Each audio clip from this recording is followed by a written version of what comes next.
So a few reasons you might need to replace your shocks could be if you're seeing fluid leaking out of them, could be a sign that the seal's gone bad.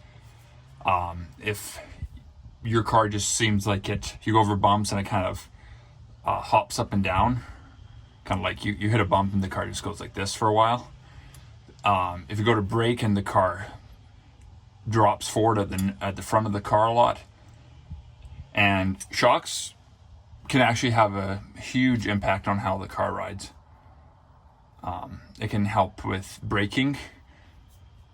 Having worn out shocks and stuff can increase your braking distance, and can also help in cornering. Specifically what I'm looking for, I know that these are old, I'm pretty sure they're original to the car, and this is a 1992, so that's however many years it is. And one thing I'm trying to achieve, hopefully, with replacing these is to get better wind driving capabilities. So kind of when you drive in wind, and if you feel your car kind of tends to wander a little bit in the wind pushes it around easy. I'm hoping that this will kind of address that. I've never specifically tried that with shocks, but it makes sense that could be one of the things. I checked everything else on my suspension and everything else was okay from what I can tell, so this is my next course of action. And it's an easy one because their shocks are very easy to do, relatively cheap. I went with what's supposed to be a more renowned brand, KYB, and they're affordable for sure. Anyway, so I'll cut to the chase here. So there's a mount at the bottom, and if I didn't mention it, this is the rear of the car here. In my particular case, it's a 3/4 inch. Now, it's important that you can see here, well, maybe you can't see the ramp, but the car is, let me bring this down a little bit. The car is sitting at ride height. That's very important because some cars, the axle is actually going to hang off of your shocks. So what happens if you raise your car up and it's on jack stands and your axle is dangling, and you go to take your shock loose. So for instance, if you had the jack stand on the frame here and your whole axle was just dangling, you go to take that nut out and the axle is going to fall down on you. I've had that happen to me, and that's why I know. So anyways, just unless if you're positive that your axle is somehow else supported, but that often will be your final hanging spot on your axle. So just be mindful of that.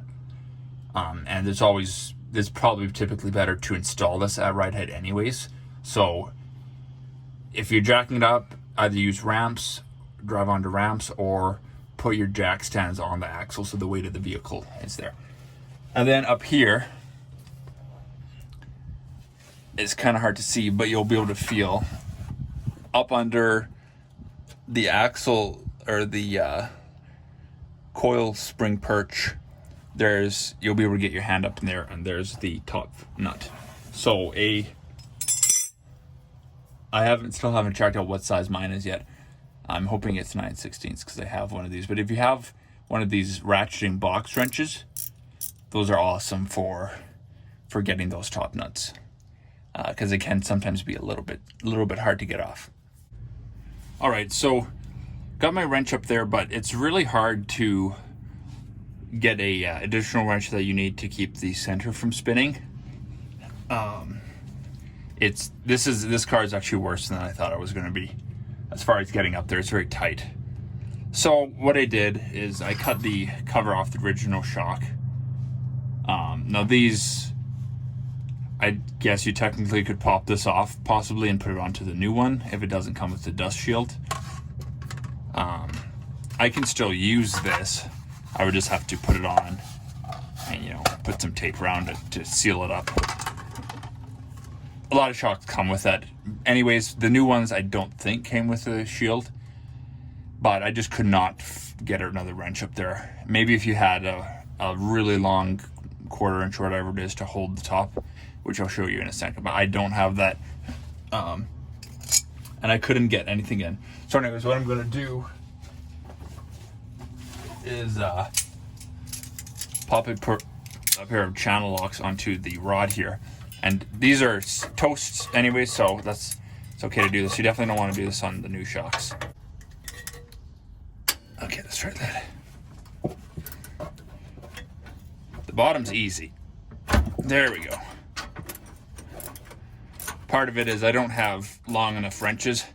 This is a standard, I don't know what it is, like a 10-inch wrench maybe, but if you had a really long one, that would probably be easier.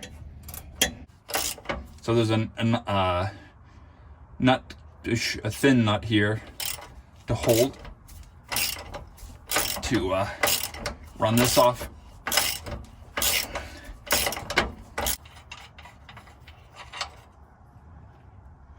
And some of your shocks will probably come with new hardware, but I'm a bit of a automotive hoarder, so I tend to hang on to everything like that. And then here,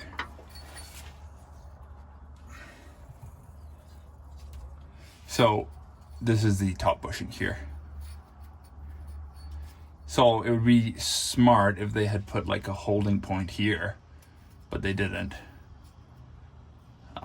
Sometimes the new aftermarket shocks, they've addressed those shortcomings, so I guess I'll wait and see. But this here, up here, is a holding point. So you could either put like pliers on here, or I think it's I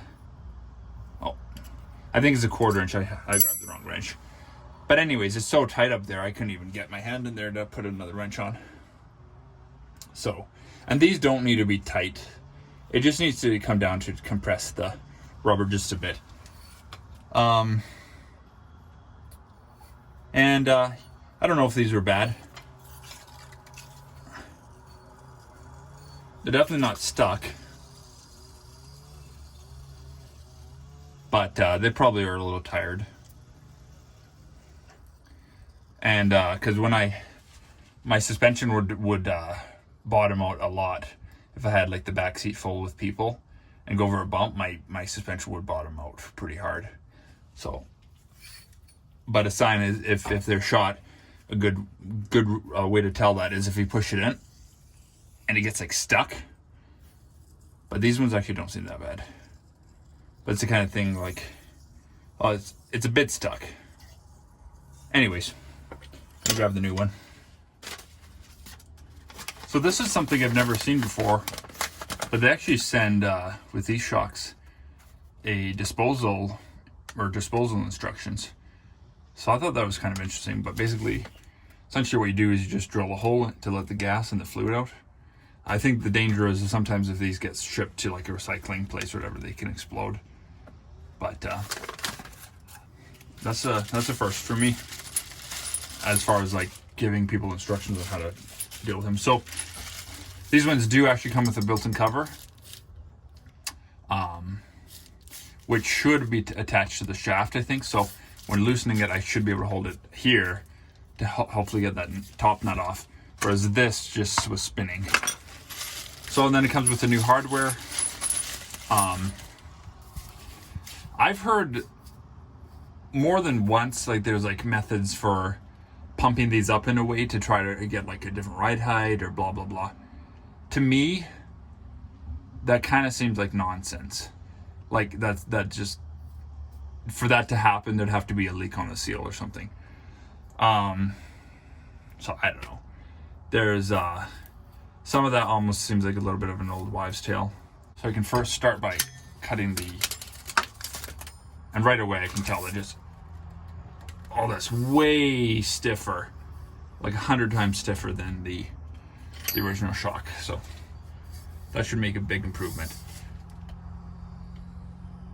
Oh yeah, I gotta like put everything I got into that to pump it down, whereas this just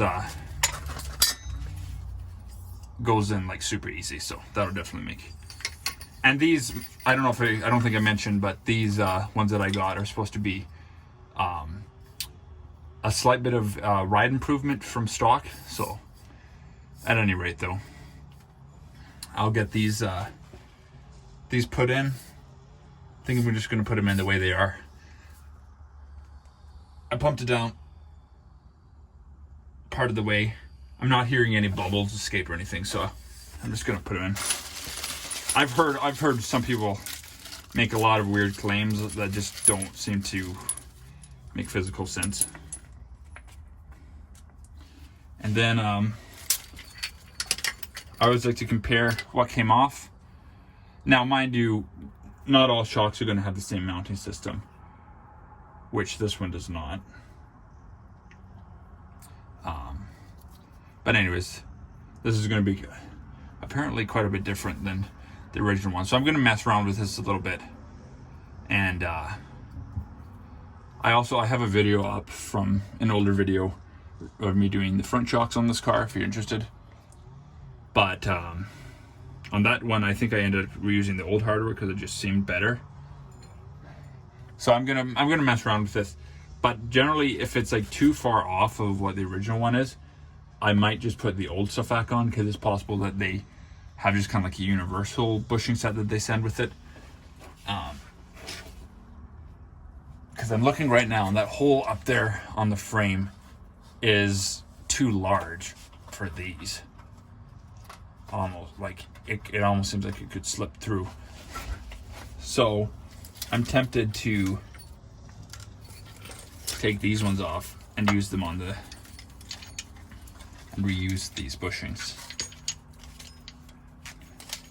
I'm gonna pop this off and take a look at it.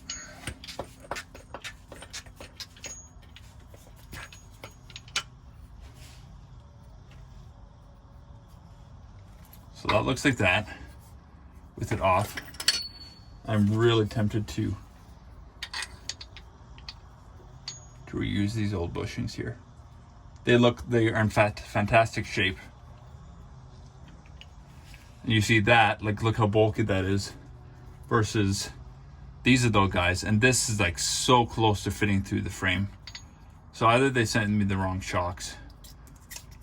I'm sure it would work, but they seem cheap. And I know this had nothing to do with the shocks failing on the old one.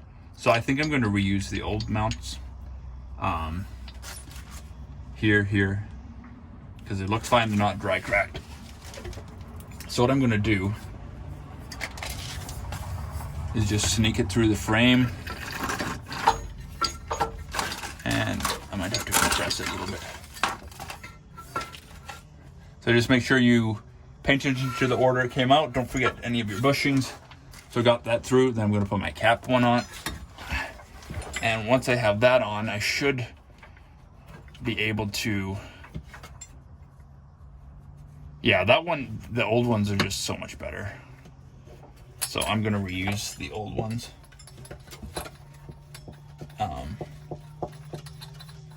Gonna get that tightened down, just finger tight as much as I can. So once I have it through the top, now the old ones, the bottom end is like this, and I don't think those are removable. I'm sure they are removable to some extent, but probably not replaceable. So I don't think I can get those out. So I will probably use the new ones for the bottom, at least. And that consists of the mounting side, which presumably would go through like this. Yeah. Let me adjust my camera here. A little bit of slop inside the bore, but nothing to write home about. So I'm gonna go pop this through. It's a nice snug fit. Then what all did they supply me with?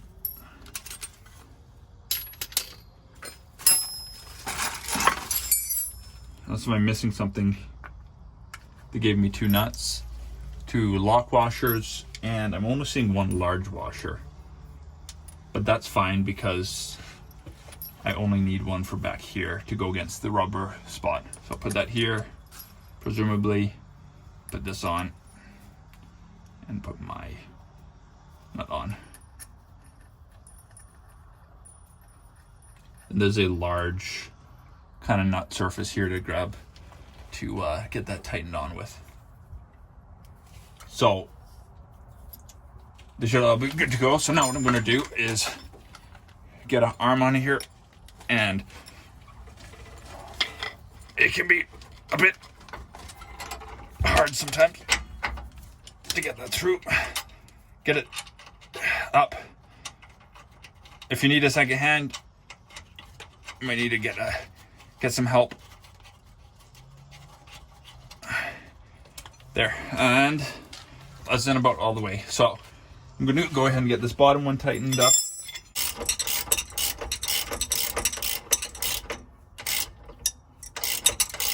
So far it's working to tighten that.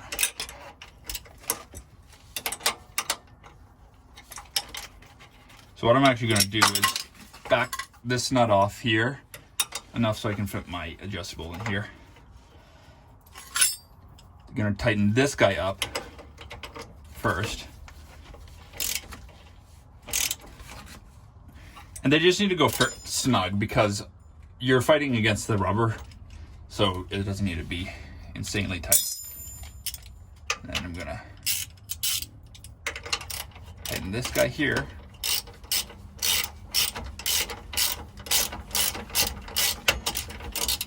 You can see it kind of pops into the little boss that it has.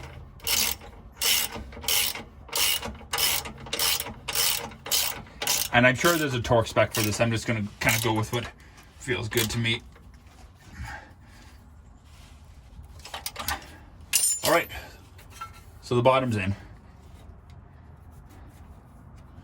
And so now the top. On this shock, I think I should be able to hold this top part here.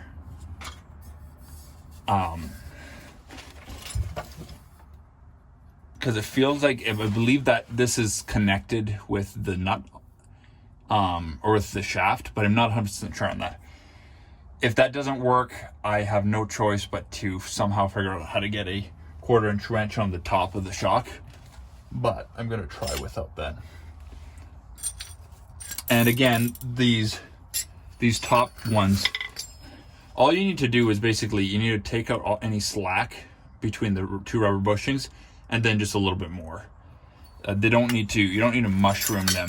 You want it to be snug because you don't want any slop. And it's definitely not spinning on me when I hold the dust shield, so that's a plus. So I'm just gonna get those as basically as snug as I can with this little wrench, and I think call it a day. So I'm gonna check on the top, just make sure that bushing's seated. But this one, let me take the camera in here. This one you'll see, if you reuse the original one, they're like a cone shape, and it should slip to that hole. And then just make sure that it's seated properly, that you're not caught up on something. All right, so this is the part number here. These ones are made in Japan, the rear ones, and then the other ones here are made in Malaysia. Let me flip that around. So I don't know what the difference is. But at any rate, that's the part number for the front. Right, so a lot of times I'll reuse the old bushings if they seem to be better. And that was my plan.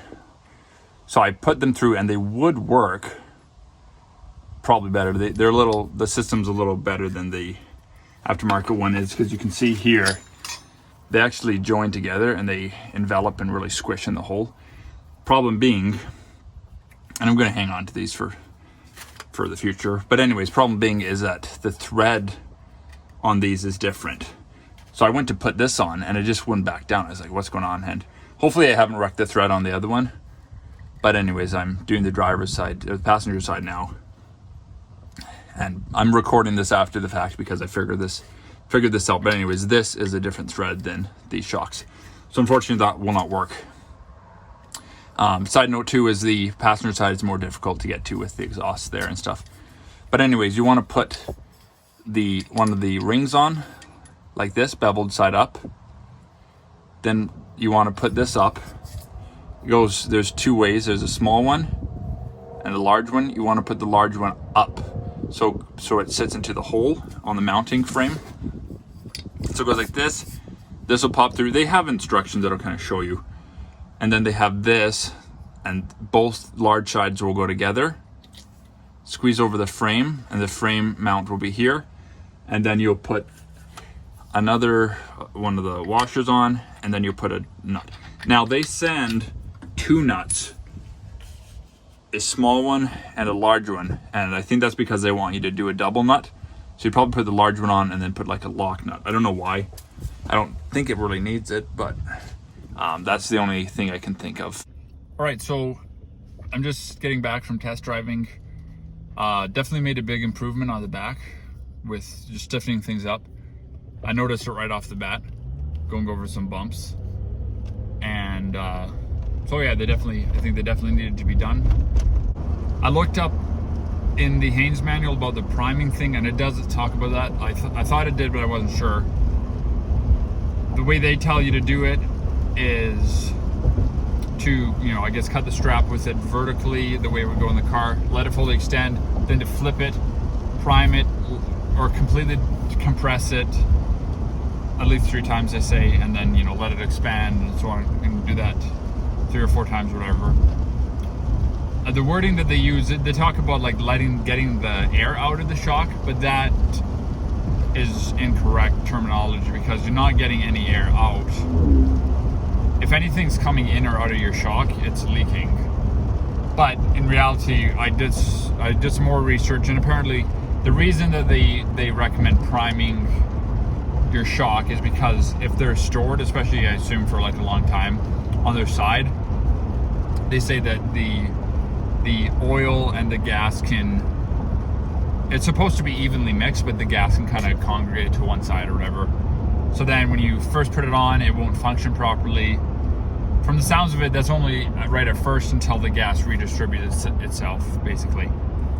So I don't know the total ins and outs of how that works, but essentially what you're doing is just cycling it completely up and down several times to manually redistribute the gas and the oil together. So this would only be applicable, I guess, if you have a dual oil and gas shock with it mixed.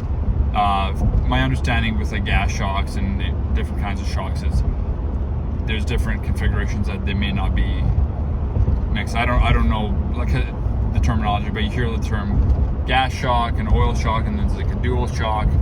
So there's a lot of different stuff out there. But anyways, I guess just look up whatever your shock is. Worst case scenario, by fully opening it and then compressing it, I don't think you're certainly not going to hurt anything to my knowledge. So what else was I going to say? Yeah, that's about it, I think. So you can prime it to redistribute the oil and then install it, I guess, in the car. But as always, I guess it's good to look up whatever your brand that you're using, whatever they recommend as far as procedures. Of course, there's always going to be some stuff that they recommend that may not be necessary. It's just kind of, they're trying to cover all their bases so that if you do something wrong and you try to like sue them or something, that they can be like, they can prove that they told you what to do, kind of thing, or that they provided the information. Because they say, after you do shocks, you should get an alignment, which is, to me, is ridiculous because you're not touching anything that could be aligned. Anyways, so yeah, that definitely seemed to help a lot putting the shocks on, and a little more difficult on the passenger side with the exhaust. We just follow the way the bushings are supposed to go, and I think I covered everything. So if you have any questions or comments, put that in the comment section, and thanks for watching, and I will see you in the next video.